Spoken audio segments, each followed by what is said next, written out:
I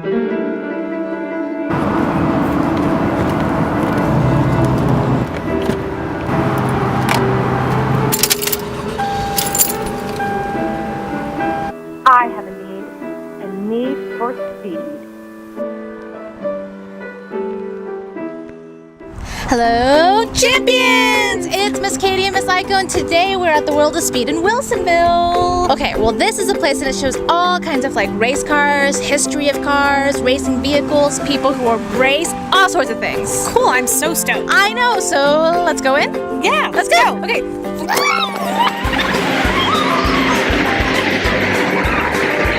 This is an amazing building, Miss Aiko. Right? It's actually perfect for a museum like this because it used to be an old car dealership, and that's why you have all this open space and these huge windows. These cars are incredible. Right? So many of them. I know, and if you think this is cool, get this. They actually change out the display all the time. So right now it's American muscle cars, so we've got these classic looks and like things that you'd see in the old like 70s, 80s movies. That's so cool. And in a little bit, they actually are going to display Porsches. Oh, I bet that's going to be awesome. We'll have to come around and pick one out for ourselves, I think. I think so. I like that. Cool, let's go check this out. No, we can't go in there actually. Why? Well, because it's not a real store. Oh, but it looks like a real store. Well, this is just to explain what it was like a long time ago. So now you can buy like car parts on like Amazon or eBay or whatever. But a long time ago, car enthusiasts was part of a huge community. So this is here to show what it looked like when people would come in and they'd be like, oh, what kind of tires do you have? Or what did you do to your engine? Oh, kind of like comparing notes. Yeah, exactly. And so it would be really cool because they'd get to talk to people that they know share their own interests. So this is to show that kind of nostalgic, like this is where it all began. Oh, how cool. Yeah. Okay, so how do you think like race car drivers practice before they get super good? They don't just go out on the track all the time? That'd be super dangerous. They don't know what they're doing yet. I guess. Right, so they'd go in these simulators and it's like being in a real race car. All the buttons and gears are real, but it's a screen so they can practice all their turns and their speed changes without really getting hurt. Oh, that makes sense. Do you think I could try one? I think so. Yes! This is weird feeling.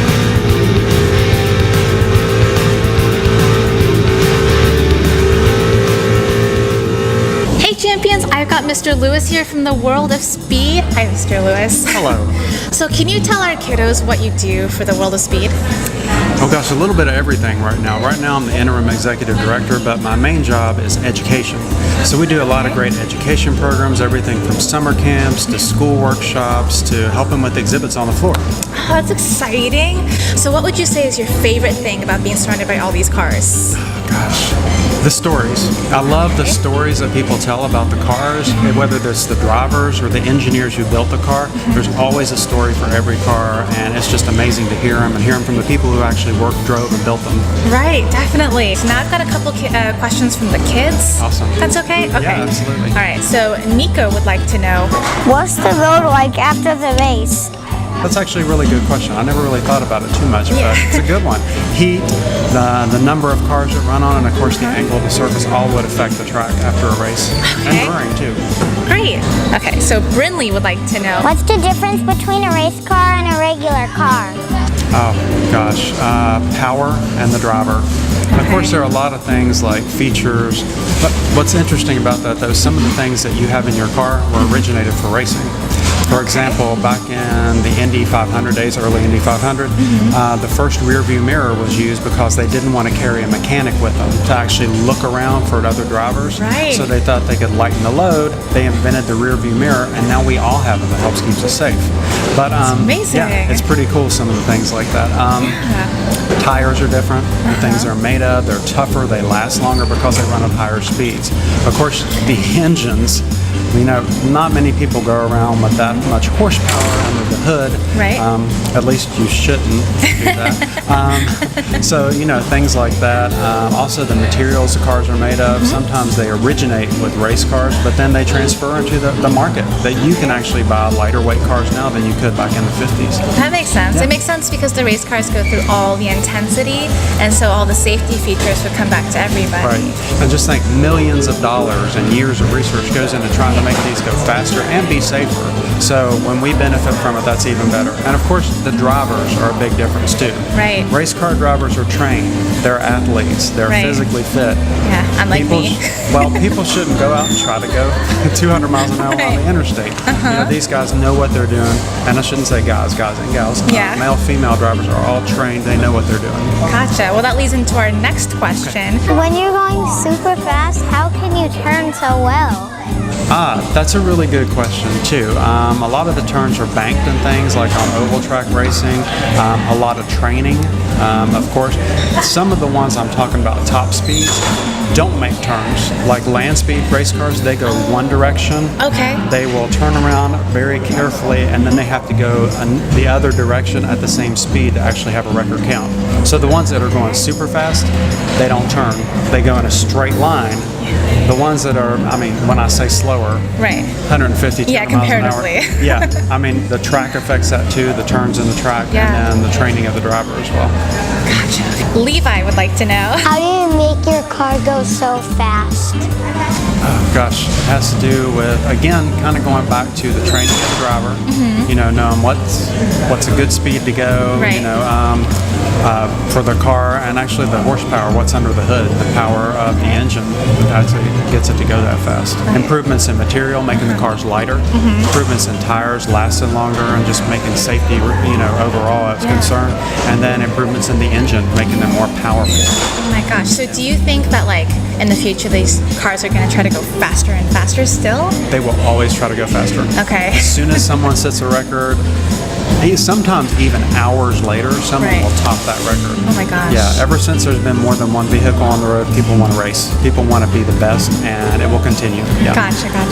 That's amazing. That means, champs, by the time you guys are racers, it's going to be going thousands of miles per hour. Yeah, so get ready. Yeah. Check out that bunny-shaped car.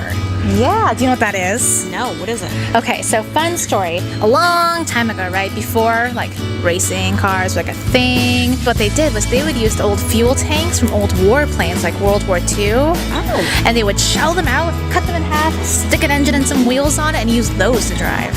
Wow, that's creative. Alright guys, check this out. One of the coolest things about this place is this giant slanted wall.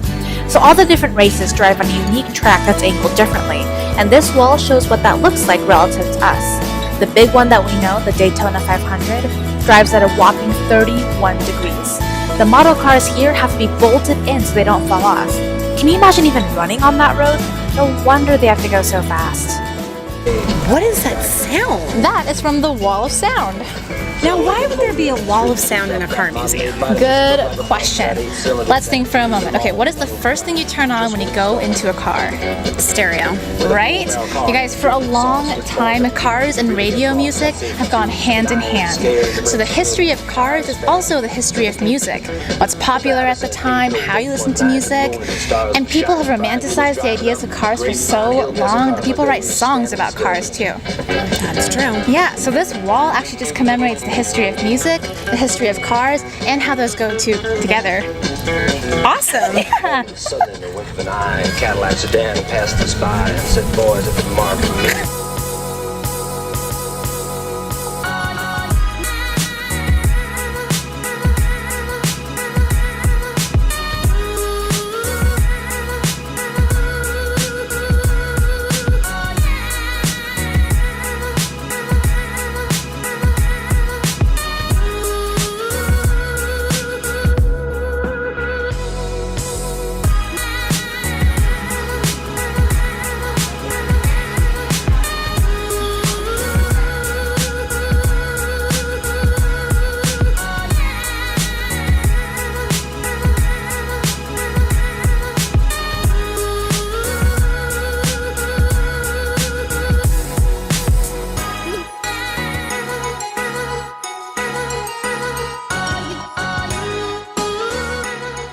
Alright, champs, I hope you had a really good time talking to Mr. Lewis and seeing some cool cars and learning all about racing.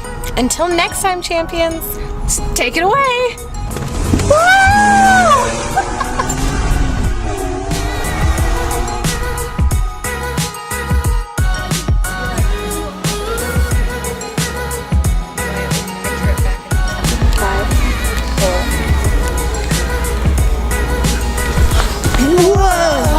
happened? I think we should take a trip back in time. Let's do it. Let's do it. Whoa! What happened? I don't know, but I think we should take a trip back in time. Let's do it. All right. Cruising. I don't want to get one of those. Those are even rarer. And in 1920s. It is actually coming from here. This is the wall of sound. And you might be wondering why. That was amazing. Okay. We had so much gas in the tires. Well, sorry, can you do that again? Yeah. Food after this.